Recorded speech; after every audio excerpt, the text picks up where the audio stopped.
New Hospitalsის რუბრიკით ვაგრძელებთ გასტროენტეროლოგია არის მედიცინის ერთ-ერთი უდიდესი დარგი, რომელიც შეისწავლის საჭმლის მომნელებელ ორგანოებსა და მათ დაავადებებს. გასტროენტეროლოგები სხვადასხვა ინსტრუმენტული თუ ლაბორატორიული კვლევების მეთოდის საშუალებით ადგენენ დიაგნოზს და მკურნალობენ საყლაპავის, კუჭის, ნაწლავების, ღვიძლის, სანაღვლე გზებისა თუ პანკრეასის დაავადებებს. როდის უნდა მივმართოთ გასტროენტეროლოგს, ეს იქნება თემა, რომელზეც ვისაუბრებთ დღეს. სტუდიაში შემოგვიერთდა გასტროენტეროლოგი თეონა ჯანაშია. მოგესალმებით. მეშინია ამ ქვეყანაზე არის ესე იგი კუჭი არ ვიცი კვება საყლაპავი ყველაფერი ეს მე მეხება პროფესიულადაც ხასიათობრივადაც ყველაფერზე მეტად მეშინია რომ ამ მიმართულებით გვეხება იმიტომ რომ თავიანთი ცხოვრების რიტმი ისეთია კვების კულტურა ისეთია ნამდვილადაც მოდი ჯერ იქ დავაწყოთ გასტროენტეროლოგია რა სწავლობს ზუსტად რამდენად სწორად გვესმის რა და მე გადავიდეთ უკვე სიმპტომატიკაზე როცა თქვენთან უნდა მოვიდეთ ხო ეს გასტროენტეროლოგია ეს არის კუჭ-ნაწლავის სისტემის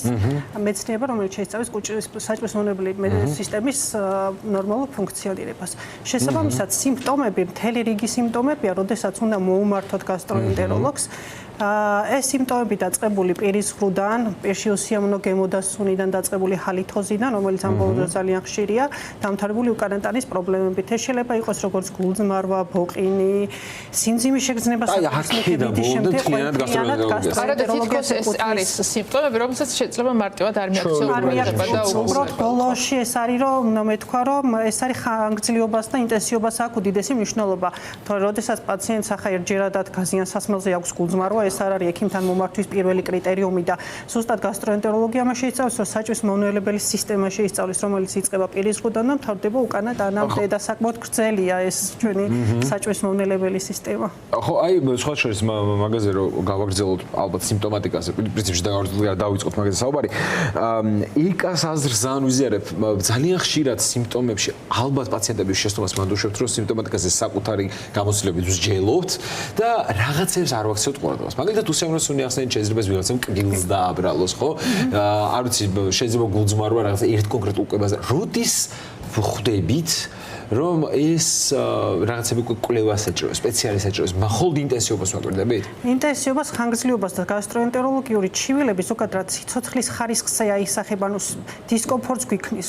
სიცოცხლისთვის საშიში არ არის, მაგრამ არსებობს რა თქმა უნდა საშიშ სიმპტომები, მაგრამ ხარისხზე აისახება, დისკომფორტი არ არის სასიამოვნო, როცა მუცელი გვაქვს შებერილი და რაღაცა კორპორატიულზე მივდივართ, ან წვეულებაზე მივდივართ, ასე შემდეგ და ეს შემაწუხებელია, თუ ხანგრძლივია, თუ გვიქმნის დისკომფორტს ვიზუალურად მომგმართავენ ესეთი ჩივილი თუ მუცელი გაგვეზარდა მოცულობაში, საჭმლის მომნელებელი სისტემის ფუნქცია დაგვერღვა, მარტო შებერილობა არ არის, ახლა სხვა სიმპტომებით არ არის კონკრეტულად ერთი სიმპტომი, რომელთაც მომართავენ არის რამოდენიმე და ბევრი სიმპტომის ერთობლიობა.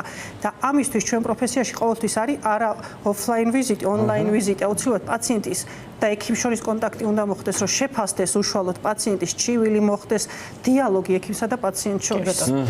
თუ აქვს ამ პრობლემებს ასაკი და სქესი, ანუ ამ კუთხით რა უნდა გავითვალისწინოთ, იმიტომ რომ ჩვენ ვიცით, რომ რაღაცა პერიოდები, როცა რაღაც კონკრეტულ ორგანოზე უნდა დაიწყოს ზრუნვა, მაგრამ იგივე ჩვენი ცხოვრების წესიდან გამომდინარე, ხო არ არის ეს ასაკი დაწეული? რა თქმა უნდა, ჩვენი ცხოვრების სტილიდან გამომდინარე გაახალგაზრდავდა ბევრი დაავადებები, ამიტომ სიმპტომების ინტენსივობაც გაახალგაზრდავდა და მომართვიანობა. ახლა თუ ითვლებოდა, რომ კუჭის წყლული მაგალითისთვის და გასტრიტი ეს იყო უფრო 30-ის იქით, 25 წლის იქით გაახალგაზრდებულია კი 19-20 წლის ადამიანებშიც. მე არ ვარ ბავშვთა გასტროენტეროლოგი, თუმცა სტატისტიკაში ვიცი, რომ ბავშვთა გასტროენტეროლოგიაშიც ხშირია იგივე კუჭის წყლული და ბავშვების შემთხვევაში ალბათ იგივე სიმპტომატიკა იქნება საკურთხეველი. ეს არის პედიატრიული მიმართულება და შემდეგ არის გასტროენტეროლოგია. რა უნდა იცოდეს პაციენტმა, როცა მიდის გასტროენტეროლოგთან, თუ სჭირდება რაღაცა განსაკუთრებული მომზადება, ხო იმისთვის, რომ თქვა თუ იყოთ მზად. რამდენად უსახო, რა ხან ასაკი დაწეული ალბათ პატარებსაც შეეხება, თინეიჯერებსაც და შეიძლება შიში ახდენს ამასთან. მადლობა ამ შეკითხვისთვის, იმიტომ რომ ყველაზე ხშირად გვეკითხებიან, როგორ მოვემზადოთ, რა გავაკეთოთ წინასწარ, მირეკავენ პირად ტელეფონზე, როგორ შეიძლება მოვხდეთ, ასე შემდეგ. პირველად კლინიკაში უნდა მოვხდეთ ცხელხაზე დარეკვით ყურებისმიერ ექიმს, ყველა კლინიკას აქვს ცხელი ხაზი, სადაც შეგიძლიათ დარეკვით მოვხდეთ. მეორე წინასწარი მომზადება, როგორც ვახსენე, კუჭ-ნაწლავის საკმაოდ გრძელი და ბევრი ორგანოთა კომპლექსია, რომელსაც რაღაცა ოქროს სტანდარტი ექიმთან მისვლისთვის მომზადებისთვის არ ჭირდება, იმიტომ რომ საკმაოდ მრავალფეროვანი სიმპტომები ახასიათებს, ამიტომ ექიმი თვითონ საზღვარს რას, როგორ და როდის გადაწყვიტავს. და რა თქმა უნდა, ეს დიალოგის პრინციპით უნდა აუხსნა პაციენტს, რომ გეგმავ, რატო გეგმავ, რას მოგცემს თქვას ეს დიაგნოსტიკური კვლევა და ასე შემდეგ.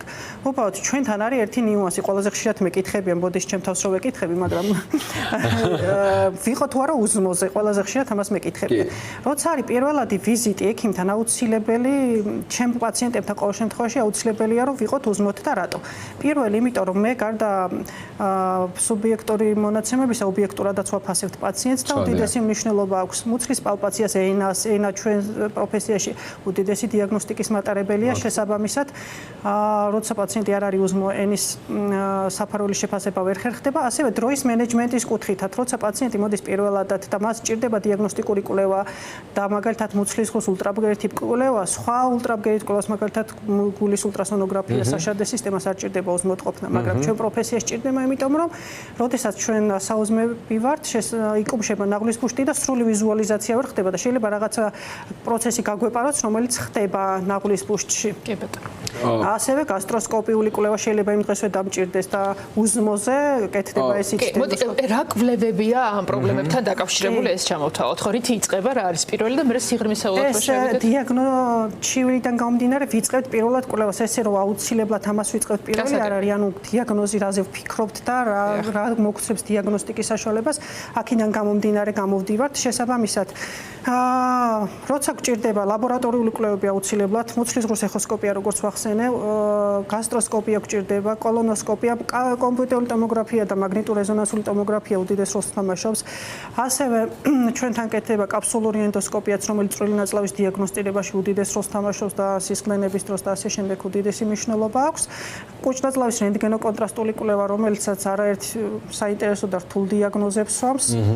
და სხვა ინსტრუმენტული კვლევები, რომელიც გვეხმარება სწორი დიაგნოზის დასმაში. თონა, აი მაგალითად მე ამ ბოლო წლებშია და სხვა შორის ამ რუბრიკის ძალიან დიდი დამსახურებაა, ეგ რომ მივეჩვიე გეგმიურ ვიზიტებს უბრალოდ და მათ შორის სულ ახლახანს გასტროენტეროლოგიური კვლევებიც ჩავიდარე. მე ვფიქრობდი და სწორია ალბათ შენიშნე ერთ-ერთი შეკითხვაში ახსენდა და მან დაუბრუნდა. ერთია რომ ჩვენ შეიძლება გეგმიურად მოვიდეთ თქვენთან და საკუთარ ჯანმრთელობა უბრალოდ გადავამოწმოთ, მაგრამ მეორე ალბათ რაღაცა საგანგაშო ნიშნები, როცა მაშინვე უნდა გაჩნდე ექიმთან. რა შეიძლება იყოს ეს? აი რას მივაქციოთ ყურადღება რომ მაშინვე თქვენთან მოვიდეთ? რა თქმა უნდა, ყველა პროფესიაში არის საგანგაშო ნიშნები და მათ შორის ჩვენ პროფესიაში პირველი და ყველაზე ისეთი საყურადღებო ნიშანი ეს არის სისხლიანი ღებინება და სისხლდენა. წონის სწრაფი კლება, ხანგრძლივი გულძმარვა, ხანგრძლივი მუცლის ტკივილი, განავლის ფორმის და ფერის ცვლილება. განავლის ფორმის და ფერის ცვლილება გვაძლევს ბევრ ინფორმაციას. განავალი არა მარტო შეიძლება გაშავდეს, განავალი შეიძლება გათეთრდეს კიდეც, რასაც უდიდესი დიაგნოსტიკური ღირებულება აქვს, როცა პაციენტის ანამნეზში ვგებულობთ, რომ პაციენტს აქვს თეთრი განავალი. ხანგრძლივი გულძმარვა და ასე შემდეგ. ამიტომ არ შემოს საშიში სინდრომები, როდესაც გადაუდებლად უნდა მიმართოთ გასტროენტეროლოგს. თეონა, დღეს ტექნოლოგია რა დონეზეა აი ამ კვლევების დროს და ნიუ ჰოსპიტალსის შეთავაზებები ამ კუთხით რა არის პაციენტებისთვის? რა თქმა უნდა, ჩვენი კლინიკა არის მრავალპროფილური კლინიკა, რომელიც მოიცავს ყველა დიაგნოსტიკურ საშუალებას, რომელიც გასტროენტეროლოგს ეხმარება იმისთვის, რომ დასვას სწორი დიაგნოზი და შესაბამისად სწორი დიაგნოზი ეს არის პრიორიტეტი იმისთვის, რომ სწორი მკურნალობა მოხდეს პაციენტის. დღეს ექიმთან მივდივართ დიაგნოსტიკის, ან დიაგნოზის დასასმელად და რა სიმპტომის ამკურნალოთ. ექიმმა უნდა დაგვისვას დიაგნოზი და ამკურნალოთ. შესაბამისად ეს ჩვენს კლინიკაში უზრუნველყოფილია, როგორც ენდოსკოპიური, ისე გასტროენტეროლოგიური სამსახურის ერთობლივი მუშაობით, კეთდება დაწყებული ლაბორატორიული კვლევებიდან დამთავრებული ინსტრუმენტული კვლევებით, რომელიც სრულყოფილ ვიზუალიზაციას გვაძლევს პათოლოგიური პროცესის და შესაბამისად ჩვენი გუნდის ერთობლივი მუშაობით არაერთი რთული საინტერესო დიაგნოზი დაგვისვამს და მადლობა ამისთვის ჩემს კოლეგებს. ნამდვილად მე ერთმანეთ პაციენტებისთვის განსაკუთრების მადლიერება გვახასიათებს ხოლმე ეს დროს. ერთი რამ აუცილებლად უნდა ვიკითხო თქვენს რუბრიკაში, მე ძალიან ხშირად ვკითხულობ ხოლმე ამას, რამდენად შეიძლება რომ დღეს ვივარაუდოთ რომ ნიუ ჰოსპიტალში აი გასტროენტეროლოგიაზე როცა მიდგება საქმე შეიძლება სრულად როგორც ტექნოლოგიურად ასე ადამიანური რესურსი და ექიმების დამსახურებით შეგვიძლია ვთქვათ რომ ჩვენ მაგალითად კვლევებისთვის უცხოეთში სირბილი შეიძლება არ დაგჭირდეს და ადგილზე შეიძლება მივიღოთ ის მომსახურებელობის იმ თამასაზე რასაც საერთაშორისო პრაქტიკა აწესებს. მადლობა ამ შეკითხვისთვის. მრავალპროფილური კლინიკაც ზუსტად ამას მოიცავს, რომ ჩემს პროფესიაზე ვიტყვი, მე მხოლოდ და სხვა პროფესიას რა თქმა უნდა არ შევეხები. ჩვენს კლინიკაში არის სრული დიაგნოსტიკური სპექტრი, რომელიც სრულად უზრუნველყოფს იმას, რომ დიაგნოზი სწორად დაისვას. ვახსენე კაფსულური ენდოსკოპია, რომელიც ჩვენ კლინიკაში გამოიყენება და პრიორიტეტია ეს ჩვენი კლინიკისთვის შესაბამისად. და სწორი ნაწლავის დიაგნოსტიკის ერთ-ერთი საშუალება შეიძლება რამოდენიმე წლის უკან ამ კვლევის საზღვარგარეთ გვიწევდა წასვლას, მაგრამ დღესდღეობით ეს საქართველოში შეიძლება და სრული პაკეტი მოიცავს გასტროენტეროლოგიური მიმართულების და ენდოსკოპიური სამსახურის, როდესაც ენდოსკოპისტი ყველა მანიპულაციას აკეთებს დაწყებული ბიოფსიური მასალის აღებიდან დამთავრებული პოლიპექტომიამდე, სისხლდენის შეჩერებამდე, ლიგირებამდე, უცხო სხეულის ამოღებამდე და ასე შემდეგ. მოდი მკურნალობასაც შევეხოთ. მესმის რომ სხვადასხვა შემთხვევაში რა თქმა უნდა ეს სხვადასხვა დროს და რესურსს მოითხოვს, მაგრამ მაინც აი რა არის, რამდენად აღმოფხვადია დღეს მრავალი პრობლემა და რა არის ამისთვის მნიშვნელოვანი იგივე პაციენტის მხრიდან, თქვათ იგივე დროულ დიაგნოსტიკას, დროულ მომართვიანობას რა ძალად აღნიშნავს. რა თქმა უნდა, ყველაფერი არის ომხრივი, სწორი ახსნა და სწორი გაგება. სწორად მიწოდება პაციენტისთვის ინფორმაციის მისი დაავადების არსებობის შესახებ. ასევე ახსნა მის კვების ნიუანსების, იმიტომ რომ ჩვენი პროფესია დაკავშირებულია კვებასთან. ანუ კვების ნიუანსი თუ არ იქნა გათვალისწინებული, თუ არ იქნა რაღაც რეკომენდაციები მიცემული და უბრალოდ იქნა მიცემული დიეტის ფურცელი და რაღაცა ჩამონათვალი, ეს არ არის სწორი. და მკურნალობა შესაბამისად მოყვება სწორ კვებას. სწორი კვების ნიუანსიდან გამომდინარე, თუ არის მაგალითად კუჭნაწლავის ზედატრაქტიდან გამომდინარე დაავადებები, ბიოფსიური მასალის აღების შემდეგ მაგალითად თუ არ იქ კუჭის წყულზე ლაპარაკი ასოცირებულია ჰელიკობაქტერ პილორთან, ხდება ერადიკაციული თერაპია, რომელიც საერთაშორისო გაიდლაინით არის მოწოდებული და ჩვენც ამ გაიდლაინს მივყვებით და ანუ მარტივად რომ თქვა, პრინციპში მე კიდევ ერთხელ ვადასტურებ პროფესიულადაც და სამხარებლო დონეზეც.